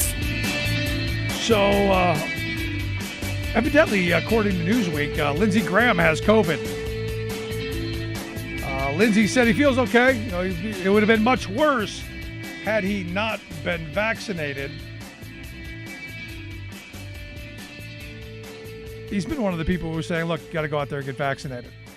So he's saying, "Look, you know, he's you know, he wasn't feeling well. He was diagnosed with it, I guess it was on Sunday, is what they're saying. Felt like he had, you know, mild symptoms. You know, like he said, feels like, you know, when someone has a sinus infection. But you know, he being an older guy, you know, Lindsey's not a young bird anymore. 66 years old. He's like, you know, could have been much worse. When I saw this story, it got me to thinking. You know, did Lindsey get it? With the March for the Taste of Freedom that the House had? Because remember, you had all the children in the House on Friday go marching over, it's Thursday, go marching over to the Senate where they don't have a mask mandate because all of them are vaccinated and you know, following the rules because they're all on the high risk side of the equation. So you had all the children run over there, rip off their masks and basically infect the whole area. Did Lindsey get it? Is that where he ended up getting it? Yeah, who knows? Now some good news. The U.S. has hit the highest vaccination pace so far. Evidently, have hit 70%. And we've had, you know, massive increases because people are finally going, maybe we should do this. And this gives me hope because maybe even the dim are going, yeah, it's free. I don't know anybody who's keeled over from getting the vaccine. And, you know, the story went around that I saw, you know, over the weekend that Trump had done something when he was in office to ensure that the chip was that they're shooting into you is something. They're not shooting chips into anybody. But I heard that story. I heard this story that, you know, because of Trump, there's no chip. And if that's what it gets to get you to get the vaccine, by all means. Now, Anthony Fauci on Sunday, Dr. Anthony Fauci, on Sunday warned that, look, we're facing some pain and suffering in the coming months, and he doesn't see another shutdown. And I don't either. I don't see, as a country, we're just not going to do it. It's not going to happen, especially as more people get vaccinated. And it is like Lindsey Graham, you know, just you feel like a sinus infection, and it isn't horrible. It's just like the flu, maybe, that you're going to get through it. You're not going to die, but you got to be vaccinated. That's how we beat this. Now in Florida, evidently they have hit record number of corona hospitalizations. Evidently they've got over 10,000 people in hospitals who are confirmed to have COVID-19. This is beat their previous record set back in July of last year. Now the question is, you know, now that you've hit this record number of hospitalizations, we know that deaths generally tick up soon after that. So are we going to see some of the highly, some of the big numbers coming up? Or are more people going to survive this? And, we'll see. Especially as schools are beginning to reopen at the end of the year. This is the amazing thing that's just frustrating to me. With all the numbers coming out of Florida, you had Ron DeSantis Friday say that schools can't make students wear masks when classes reopen next month. And you go, are you not paying attention? Is it that you're just not paying attention, or is it that you just want people to get sick? I mean, I don't get it. And like last week, look, I kind of joked that they're going to turn, Florida and Texas red, or turn them blue because all the people are going to die. This fortunately isn't that deadly as it was in the past. But here's the thing. We don't know how long you'll suffer from it. As someone told me today, they go, do you know anybody who's had long flu? And I go, I don't know what long flu is. He goes, right. He goes, we know what long COVID is. Long COVID is something that's going to stick with you long after you've no longer had COVID. And, it's kind of like when you have pneumonia. You have some scarring in your lungs, the tissue there. It's kind of almost the same thing. You're going to have effects down the road. So the best treatment, 1, don't get it. 2, get vaccinated. You see kind of a pattern? Do you see a common thread there? Get vaccinated. Seems simple. Just seems simple. Anyway, we're going to take a quick break.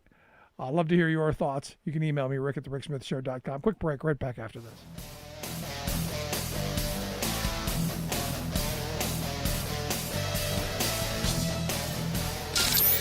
Waving the flag of freedom for people, not corporations. Rick Smith.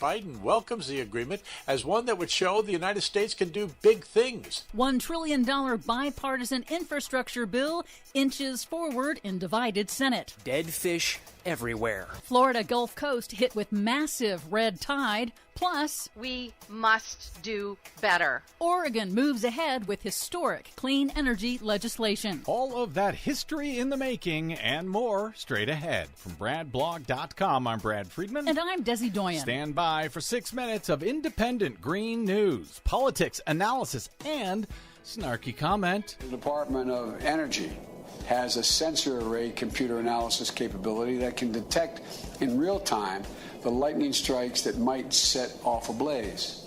We have lightning sensor rays? That's awesome. Do we by any chance have anything that can stop climate change? Because I switched to paper straws a year ago and I don't think they're working.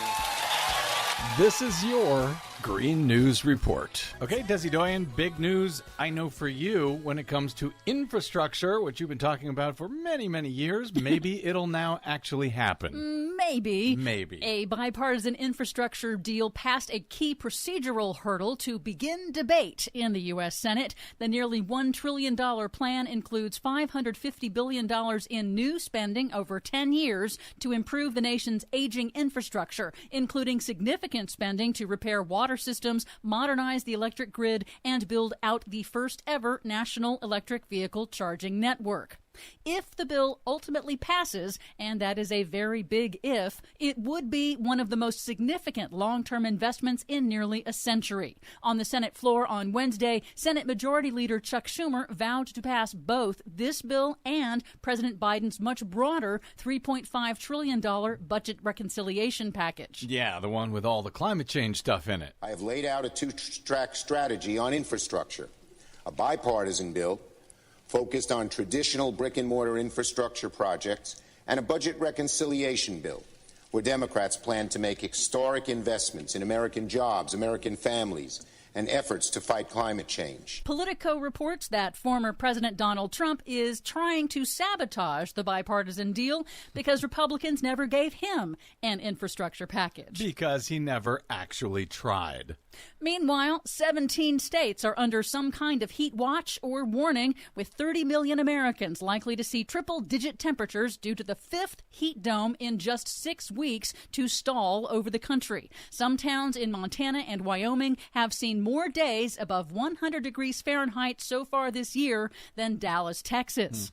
A new study from Climate Central confirms that since 1970, more than 90% of U.S. cities have seen a big increase in the number of days above 77 degrees Fahrenheit. The researchers remind dog owners that temperatures above 77 degrees also mean pavement surfaces in direct sunlight can get as hot as 125 degrees, creating painful and even dangerous conditions for dogs' paws. They also warn that dogs can experience heat-related illnesses just like people. The observed increase in extreme weather events like heat waves is also reducing the reliability of nuclear power plants. A comprehensive new global analysis of the world's nuclear fleet calculates that extreme weather outages at nuclear plants are occurring nearly 8 times more frequently now than in the 1990s, due in part to heat and drought that limit the availability of cold enough water to cool the reactors. Yeah, the heat warms the rivers, the lakes, whatever they're using, and that water is not cool enough to keep the nuclear power plant cool. Kind of a problem. Yeah. The study also found that hurricanes and typhoons are now a leading cause of nuclear plant outages. That's chilling.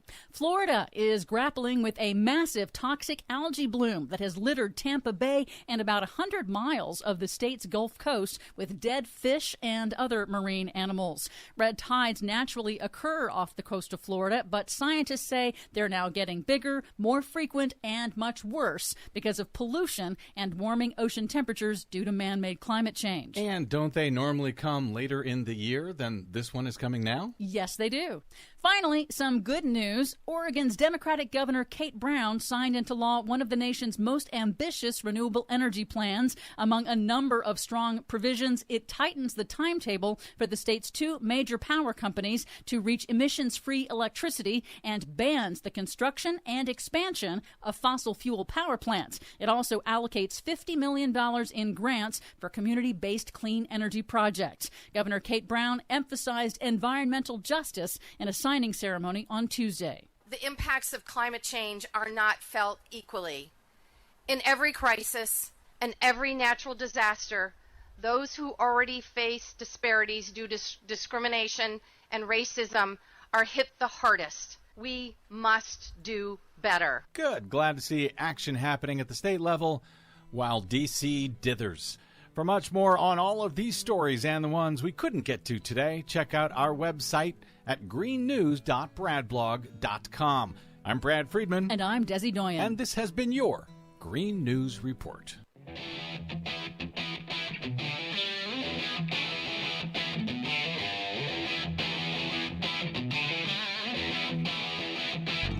Welcome back to the Rick Smith Show. Now, here is Rick Smith. I gotta tell you, when I first saw Sarah Palin's name being thrown around as possibly a Senate candidate in Alaska, I kind of laughed. Is this a joke? Really?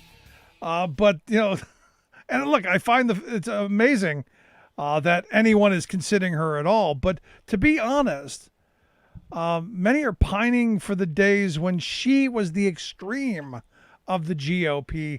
Now she would seem almost like a moderate. That's how far and how fast they have seemed to go off the deep end. Now here, for the folks in Alaska, if you remember the last job you elected her to, she kind of quit on you, sometime early. Maybe remember that. Anyway, here to share some thoughts on the top stories of the day. I've asked our good friend, former Ohio Congressman and political analyst Bob Ney to come share some thoughts. Bob, thanks for taking time for us. Hey, thank you, Rick. So what do you think of Sarah Palin running for Senate? What do you think that would look like? Well, let's see. She's kind of, is she leading the pack or trailing the pack? What do you think? I think she's just wandering around. I like the opinion piece that where it said Sarah Palin, once on the cutting edge of crazy, now trails the pack. Yeah. I don't think it's going to happen. Personally. Yeah, when we were in Alaska a couple years ago, we went by her house there in Wasilla, hoping to see Russia, and we missed it. I was just going to say that. Yeah, we couldn't see. We didn't go bother. I'm not that type of person going to go up and knock on the door. Hi, Sarah, you home? But I did want to see if you could see Russia. Yes, you are. You are that type of person. You might. I'm not if my wife's with me. No, she would never allow me. She agrees. Your wife agrees. She keeps me in line. Okay. That's why I'm lucky. There you go. No, I think it'd be fun. What the heck? Throw her in there. Let her see if she can rise to the Boebert Green level now. Which I think as you said, she's following. She's way behind the pack. But I think it'd be fun anyway. What the heck? Well, Senator Murkowski already has a Trump-backed challenger. So there's one out there already. All right. Well, it'll be fun to see how that goes.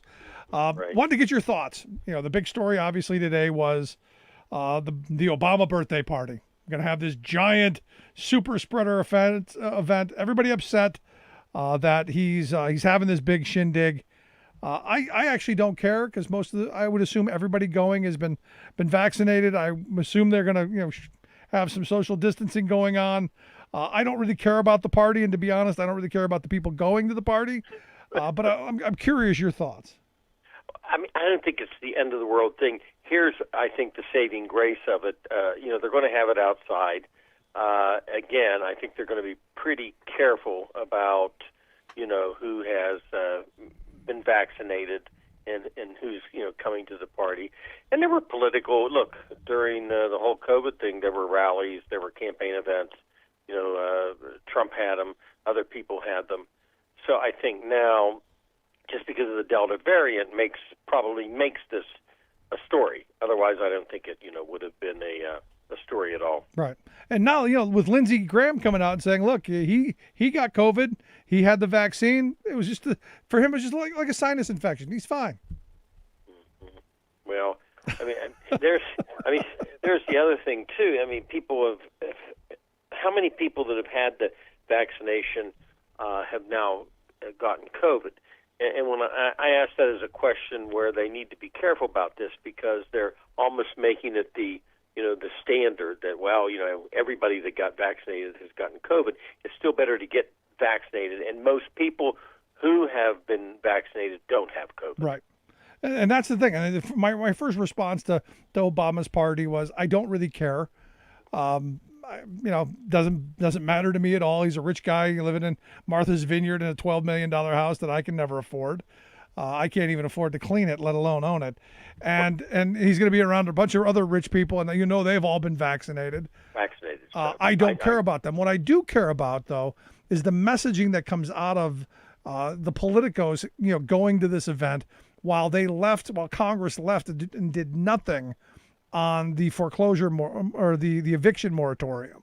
That to me is a big deal, and that's something I wanted to get your thought on, because you're someone who does a lot in the real estate buying and selling stuff. Right.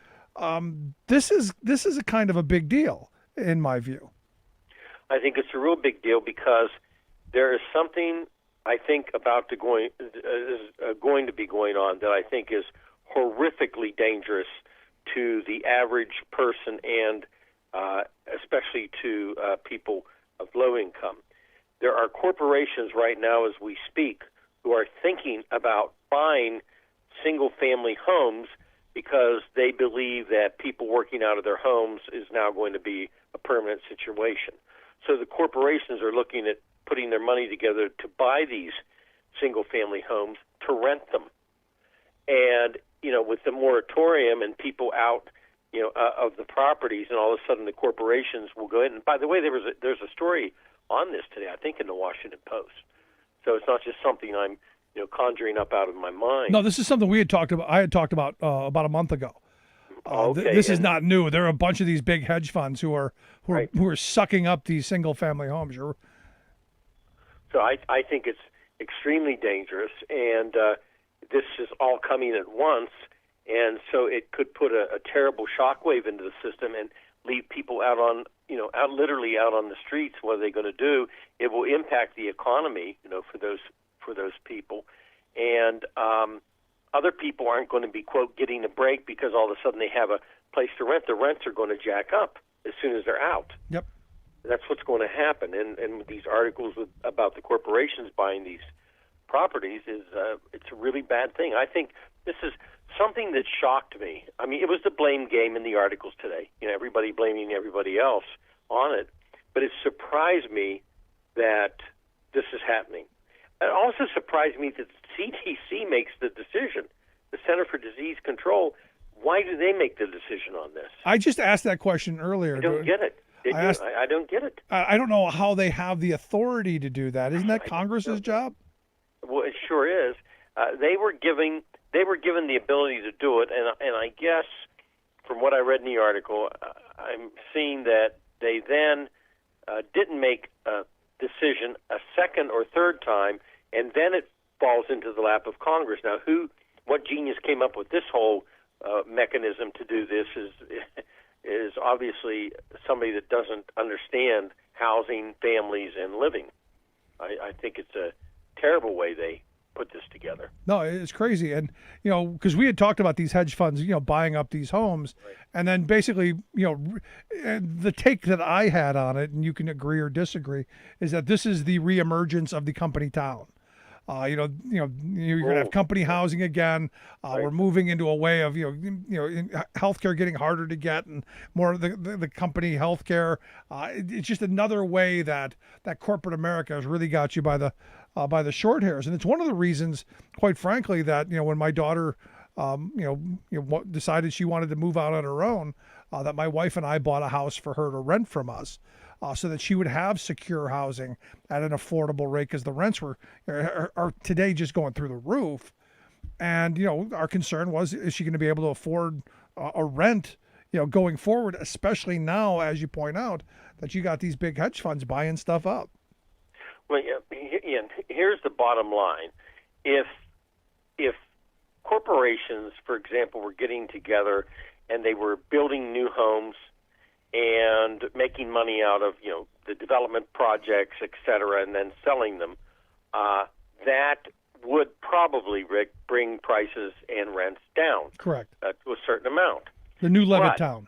Right, exactly. But if these hedge funds are buying the existing properties that would, in other ways, be sold to the individuals like we do, like we fix up a house, we buy it, we flip it, we sell it to an individual.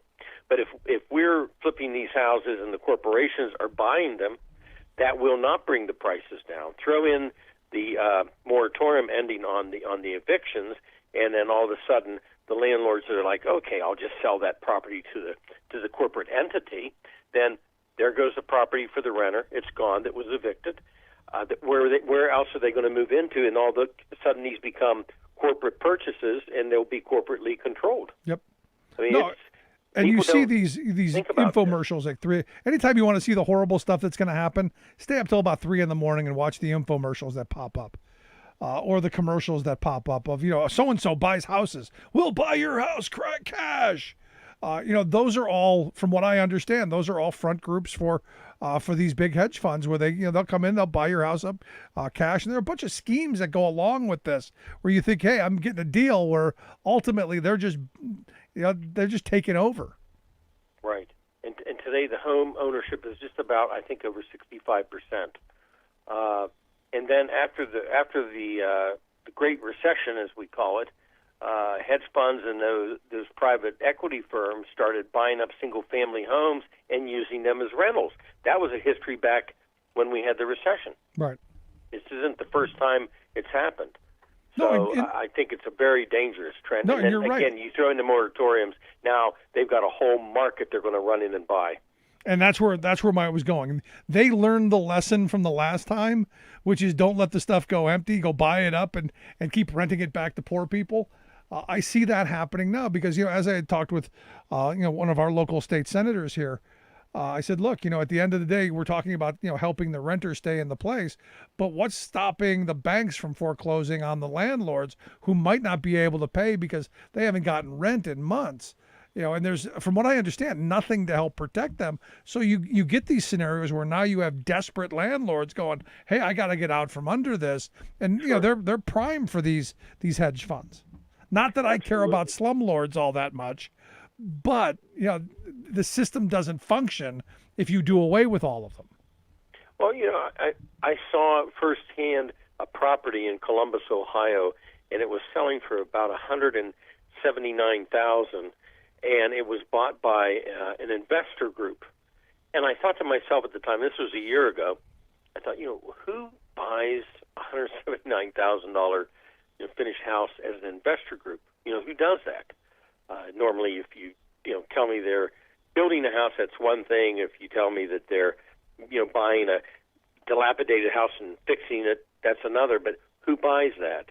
And what's the rationale behind it? So it was going on a year ago.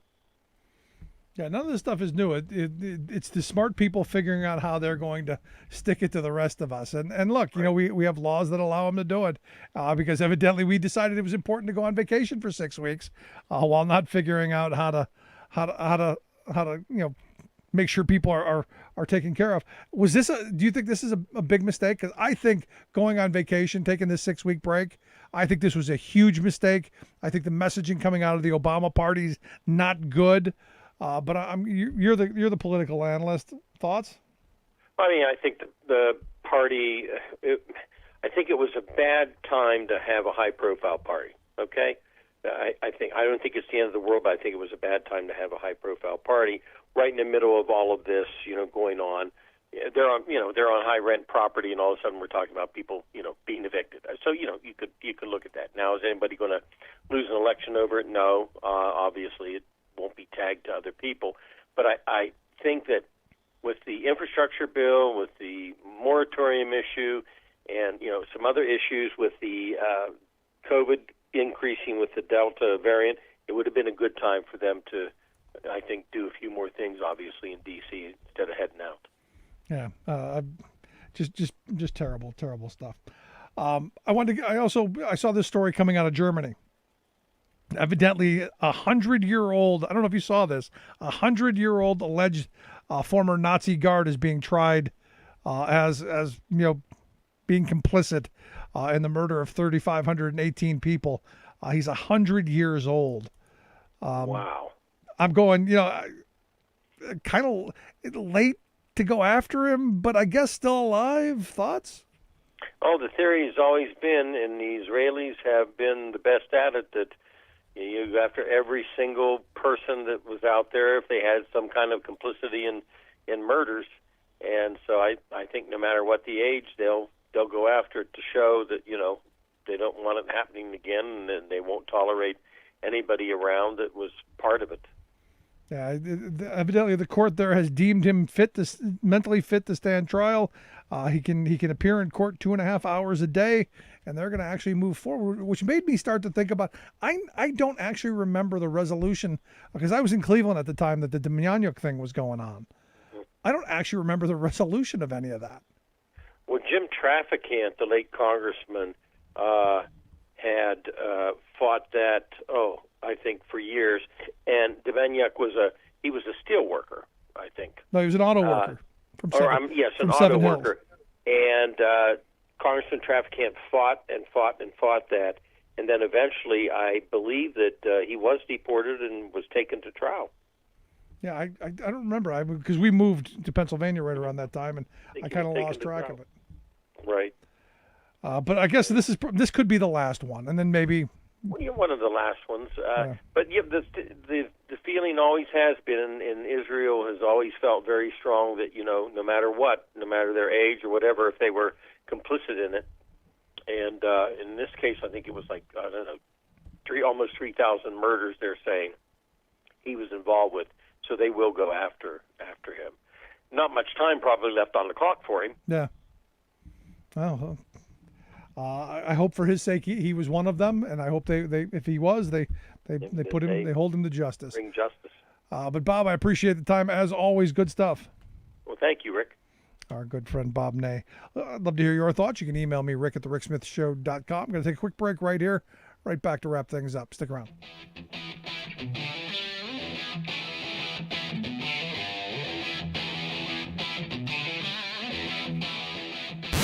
saving work in America, one show at a time.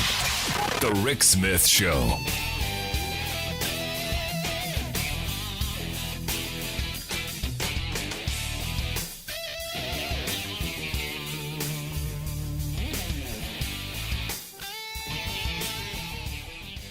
I'm Rick Smith, and this is Labor History in 2. On this day in labor history, the year was 1939. That was the day that the Hatch Act was enacted. The law was named after Senator Carl Hatch, a Democratic senator from New Mexico. The Hatch Act limits political activities by federal employees. One of the reasons the law was passed was due to allegations of corruption by the Works Progress Administration. The WPA was a key program of President Franklin Delano Roosevelt's New Deal plan to put people back to work during the Great Depression. But critics of the WPA alleged that the program was being used as a form of political patronage, and that the jobs were exchanged as a way to secure votes for the Democratic Party. Although an investigation found no conclusive proof of the allegations, Congress decided to act to define what was appropriate political engagement for a federal employee. Except for the president and the vice president, all federal employees and employees of the District of Columbia must follow the Hatch Act guidelines. Under the Act, federal employees cannot use the authority of their job to interfere with an election. They cannot be a candidate to a public office in a partisan election. They cannot participate in political activity while at work or while wearing a government uniform or driving a government vehicle. But the Hatch Act does not completely stop federal employees from participating in our political system. If they are off the clock, federal employees can still attend political rallies, contribute money to candidates, campaign for candidates, and help register voters. Ensuring the individual rights of free speech and elections free of corruption can be a difficult balancing act, especially for the thousands who call Uncle Sam their boss. For more information, go to laborhistoryin2.com, like us on Facebook, follow us on Twitter at laborhistoryin2.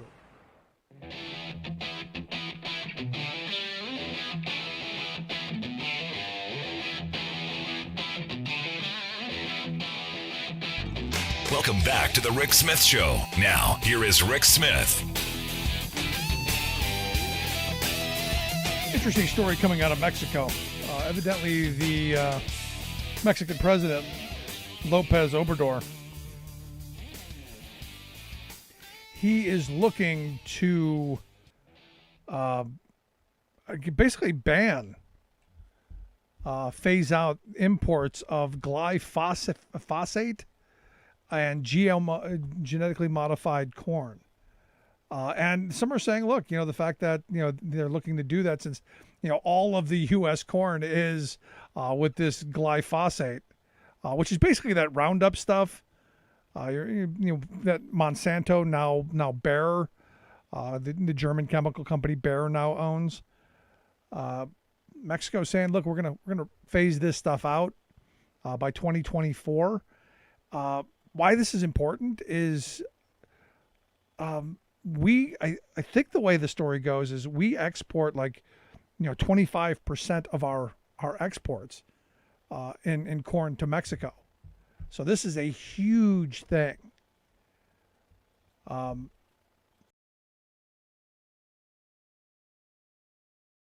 This is a big deal. In fact, they say that nearly all of the 16 million tons of corn that Mexico imports every year is used for their livestock, for their industrial stuff, food plants, stuff like that. The corn that people eat is still domestically produced, but the numbers are huge. It's like a $2.7 billion industry. And what they think, and what could possibly happen, is they could restore their farming economy. Because if you remember, back when NAFTA was passed, the Mexican government actually had to change their constitution and basically steal land away from their citizens. And then you basically open the doors, and U.S. agriculture just flooded. You couldn't buy the seeds or the basic things to plant the corn for what you could get finished product from the U.S. And it just put millions of people out of work. And they were pushed to the maquiladoras on the northern border and then ultimately into the U.S. They're saying, maybe this is how we keep people at home. You give them jobs, and I've been saying this since NAFTA. People want to stay home. They don't want to come to the U.S., but they got to feed their families. Maybe this is a way of doing that. Now, U.S. big agriculture is going to scream bloody murder. It'll be interesting to see how this plays out, especially with the new USMCA that was passed during the Trump years. So I'm watching with some interested eye, but we'll see where that takes us. I thought it was interesting that they're moving away from the chemicals and the genetically modified stuff. Maybe we could move away from some of the chemicals. Just a thought. Anyway, if you missed any of today's program, podcast the Rick Smith Show app on the smartphone. Take the program on the go wherever you go. And as always, you can email me, rick@thericksmithshow.com. Thanks so much for being here. We'll see you back here next time.